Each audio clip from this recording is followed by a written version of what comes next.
Baik, Assalamualaikum warahmatullahi wabarakatuh. Selamat siang. Sebelumnya izin memperkenalkan diri. Kami dari kelompok satu. Di sini kami akan mempresentasikan materi kami mengenai Pancasila sebagai ideologi bangsa Indonesia. Sebelumnya izin memperkenalkan diri. Saya Supian Hidayat selaku moderator dalam kegiatan presentasi ini. Dan ketiga rekan saya, Diah Ayu Sumekar, Merlina Dwi Astuti, dan Mayla Rianditas selaku pemapar materi. Ada beberapa topik pembahasan yang akan kami paparkan dalam presentasi ini. Yang pertama itu mengenai latar belakang sejarah Pancasila, terus mengenai prinsip dan konsep Pancasila, terus mengenai sejarah Pancasila, tantangan dan ancaman bagi Pancasila, peran Pancasila, dan penerapan Pancasila dalam kehidupan sehari-hari. Untuk pembahasan lebih detail akan dipaparkan oleh eh, pemapar materi. Silakan kepada Diah Ayusmaker, Melina Dwi Astuti, dan Maila untuk memaparkan materinya. Yang pertama adalah latar belakang sejarah Pancasila. Ideologi Pancasila adalah dasar filsafat dan ideologi negara Indonesia. Pancasila berasal dari kata panca yang berarti lima dan sila yang berarti prinsip dasar. Ideologi ini diungkapkan dalam lima sila. Pancasila sebagai ideologi bangsa Indonesia yang memiliki nilai luhur yang tercermin dalam sila-sila Pancasila. Pancasila merupakan ideologi bangsa Indonesia yang terlahir dari kebudayaan dan sejarah masyarakat Indonesia yang telah ada sebelum bangsa Indonesia ini merdeka. Para pendiri bangsa berhasil menggali nilai-nilai luhur dan kemudian merumuskan menjadi sebuah pedoman atau ideologi yaitu Pancasila. Pancasila adalah prinsip dasar yang menentukan karakteristik dan identitas bangsa Indonesia. Konsep dasar dari kelima sila Pancasila itu adalah bagaimana pemahaman terhadap sila tersebut mendukung sebuah pembentukan karakter suatu bangsa Indonesia. Selanjutnya kita akan membahas prinsip dan konsep Pancasila. Untuk prinsip tersendiri, Pancasila itu meliputi 5 prinsip atau sila yang merupakan suatu kesatuan yang bersifat holistik, yang artinya setiap prinsipnya dijiwai dan menjiwai prinsip yang lain. Yang pertama, prinsip ketuhanan yang Maha Esa. Prinsip ini menegaskan bahwa negara kebangsaan Indonesia senantiasa memelihara budi pekerti rakyat yang luhur dan cita-cita rakyatnya yang luhur. Yang kedua, prinsip kemanusiaan yang adil dan beradab. Prinsip ini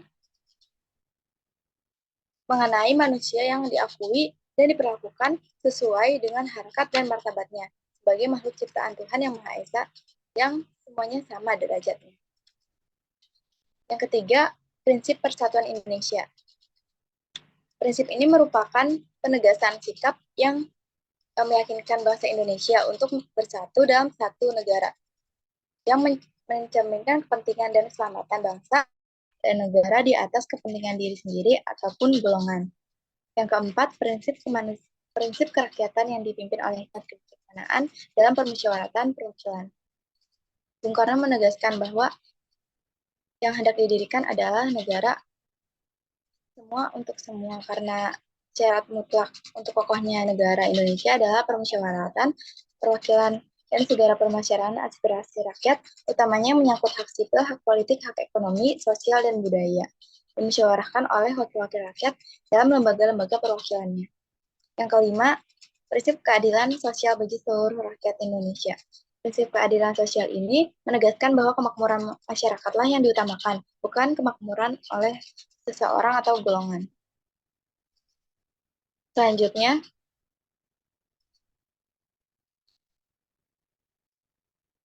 setelah prinsip ada konsep Pancasila. Nah, konsep ini adalah gagasan yang bersifat abstrak, umum, dan universal.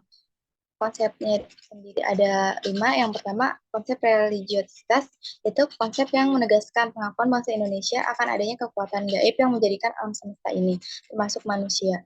Bangsa Indonesia sendiri menyebutnya sebagai Tuhan yang Maha Esa. Yang kedua, konsep humanitas, yaitu konsep yang meyakini bahwa manusia diciptakan oleh Tuhan yang Maha Esa sebagai makhluk pribadi dan sekaligus makhluk sosial yang dianugerahi akal budi dan kehendaknya yang bebas. Yang ketiga ada konsep nasionalitas, yaitu menegaskan bahwa internasionalisme yang dianut bangsa Indonesia bukan dalam arti kosmopolitisme yang mengabaikan eksistensi kebangsaan. Kebangsaan Indonesia dibangun atas dasar kondisi geopolitik Indonesia tersendiri. Yang keempat, konsep sovereinitas, yaitu kedaulatan rakyat. Secara teoritis, kedaulatan rakyat atau demokrasi ini dapat kita artikan sebagai kekuasaan atau pemerintahan dari rakyat, oleh rakyat, dan untuk rakyat. Demokrasi adalah sarana, bukan tujuan, tapi harus memiliki arah dan tujuan, yaitu keadilan sosial, kesejahteraan sosial. Karena itu, kerakyatan yang mensyaratkan adanya tanggung jawab sosial.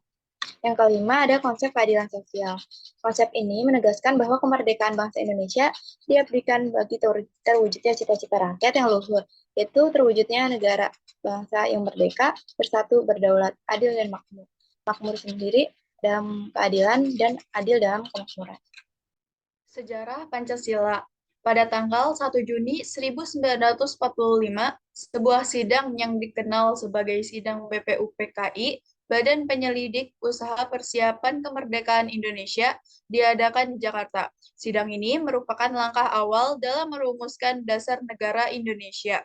Dalam sidang tersebut, terdapat perdebatan yang intens mengenai dasar negara yang akan diadopsi.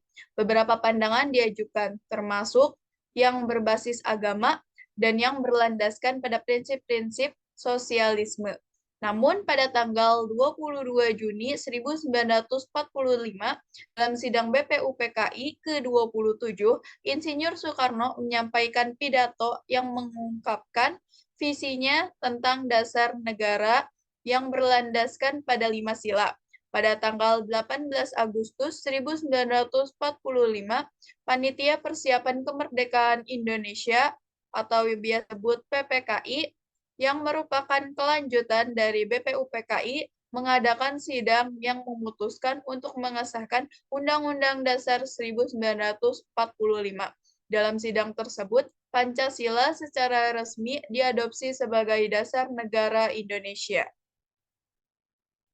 Tantangan dan ancaman bagi Pancasila. Pancasila sebagai ideologi dalam berbagai bidang kehidupan bermasyarakat, berbangsa, dan bernegara. Namun, Pancasila juga memiliki tantangan sebagai dasar negara, yaitu dalam bidang pemerintah maupun kehidupan masyarakat. Yang pertama, itu dalam bidang pemerintah. Tantangan Pancasila sebagai dasar negara dalam bidang pemerintah salah satunya dengan tidak mengimplementasikan sebagaimana mestinya kekuasaan dan wewenang nilai-nilai Pancasila. Yang kedua, dalam bidang masyarakat. Tantangan Pancasila sebagai dasar negara dalam bidang masyarakat salah satunya pada perkembangan teknologi. Pada perkembangan teknologi, banyak hal positif dan tentu saja hal negatifnya.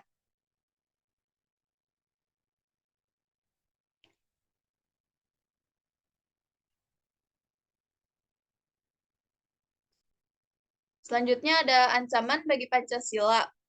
Terdapat 3 ancaman bagi Pancasila. Yang pertama itu degradasi kemanusiaan yang sudah merambah. Kekerasan terus-menerus terpapar, menjadikannya seperti tontonan pornografi yang dinikmati diam-diam. Kekerasan terus terjadi, susul-menyusul, vertikal maupun horizontal, menyangkut soal politik maupun privat, termasuk pelanggaran kebebasan beragama dan berkeyakinan. Yang kedua itu persatuan yang semakin memudar. Persatuan kita itu semakin memudar. Yang ketiga, demokrasi masih coba-coba. Yang terakhir, keadilan yang selalu didambakan. Tidak ada persatuan, kedamaian, dan kemakmuran yang merata tanpa keadilan. Ketidakadilan membuat frustasi, lalu memicu manusia berkonflik, berperilaku anarki, menggilas peri kemanusiaan. Selanjutnya, berbagai dampak ancaman Pancasila bagi bangsa Indonesia. Dampak radikalisme. Adanya sikap radikalisme ini bisa berdampak buruk pada persatuan dan kesatuan yang sudah ada. Selanjutnya, dampak separatisme. Salah satu penyebab separatisme di Indonesia adalah krisis ekonomi. Ekonomi yang lemah mengakibatkan bertambahnya perilaku kejahatan yang bisa terjadi dimanapun.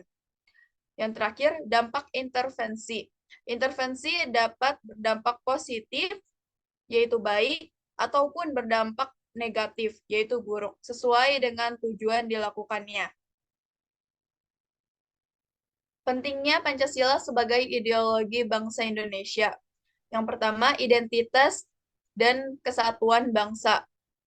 Pancasila menjadi fondasi ideologis bagi negara Indonesia dan merupakan cerminan dari identitas bangsa. Yang kedua, dalam Pancasila terkadang nilai-nilai kebangsaan yang mampu menyatukan keragaman etnis, suku, agama, dan budaya yang ada di Indonesia. Yang kedua, pemersatu perbedaan ideologi. Pancasila berfungsi sebagai pegangan bersama yang dapat mengatasi perbedaan ideologi yang ada di masyarakat. Nilai-nilai Pancasila seperti gotong royong, keadilan sosial, dan demokrasi menjadi titik temu bagi berbagai ideologi yang ada di Indonesia. Selanjutnya, penyeimbang kepentingan dan harmonisasi budaya. Pancasila memainkan peran penting dalam menjaga keseimbangan antara kepentingan individu, kelompok, dan masyarakat luas. Dalam budaya Indonesia yang beragam, Pancasila berperan dalam memfasilitasi harmonisasi budaya dan keberagaman agar tidak menimbulkan konflik atau pertentangan antar budaya. Yang keempat, landasan hukum dan kebijakan negara. Pancasila sebagai ideologi bangsa juga merupakan landasan hukum dan kebijakan negara Indonesia. Undang-Undang 1945 mencantumkan Pancasila sebagai dasar negara dan menjadi acuan dalam pembuatan undang-undang serta kebijakan pemerintah. Dengan adanya Pancasila sebagai landasan hukum, diharapkan terciptanya keadilan, kesejahteraan sosial, dan perlindungan hak asasi manusia bagi seluruh rakyat Indonesia. Selanjutnya ada penerapan Pancasila dalam kehidupan sehari-hari. Yang pertama itu ada penerapan Pancasila dalam lingkup pemerintahan. Pemerintah harus memastikan adanya keadilan, demokrasi, persatuan, dan kesejahteraan sosial dalam kebijakan publiknya. Yang kedua, institusi negara seperti lembaga legislatif, yudikatif, dan eksekutif harus menjalankan tugasnya berdasarkan prinsip-prinsip Pancasila untuk mencapai keadilan dan kesejahteraan bagi seluruh rakyat Indonesia. Yang kedua, penerapan Pancasila dalam lingkup masyarakat. Yang pertama, masyarakat Indonesia diharapkan menerapkan nilai-nilai Pancasila dalam kehidupan sehari-hari. Yang kedua, Pancasila mendorong masyarakat untuk hidup dalam kebersamaan, menghormati keberagaman, menjunjung tinggi nilai keadilan, toleransi, dan kesatuan dan persatuan. Dan yang ketiga, penerapan Pancasila dalam institusi lainnya, institusi pendidikan, organisasi kemasyarakatan, dan lembaga lainnya juga diharapkan menerapkan nilai-nilai Pancasila dalam kegiatan dan kebijakan mereka. Institusi pendidikan memiliki peran penting dalam mengajarkan nilai-nilai Pancasila kepada generasi muda sebagai landasan moral dan etika dalam kehidupan mereka. Sekian materi saya kembalikan kepada moderator. Baik, terima kasih kepada Merlina, Diah, dan Mela yang telah memaparkan materinya. Jadi kesimpulan dari kegiatan presentasi kita pada hari ini yaitu Pancasila memiliki peran yang sangat penting dalam menentukan identitas, persatuan, dan kesatuan bangsa Indonesia.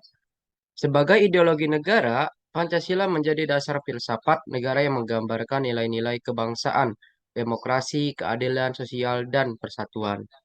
Melalui Pancasila, bangsa Indonesia membangun fondasi yang kuat untuk memastikan keberlanjutan dan stabilitas dalam berbagai aspek kehidupan, mulai dari pemerintahan, masyarakat, hingga institusi lainnya.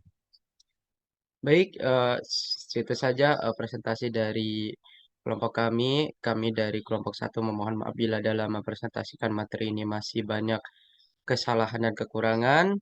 Sekian dari kami. Wassalamualaikum warahmatullahi wabarakatuh.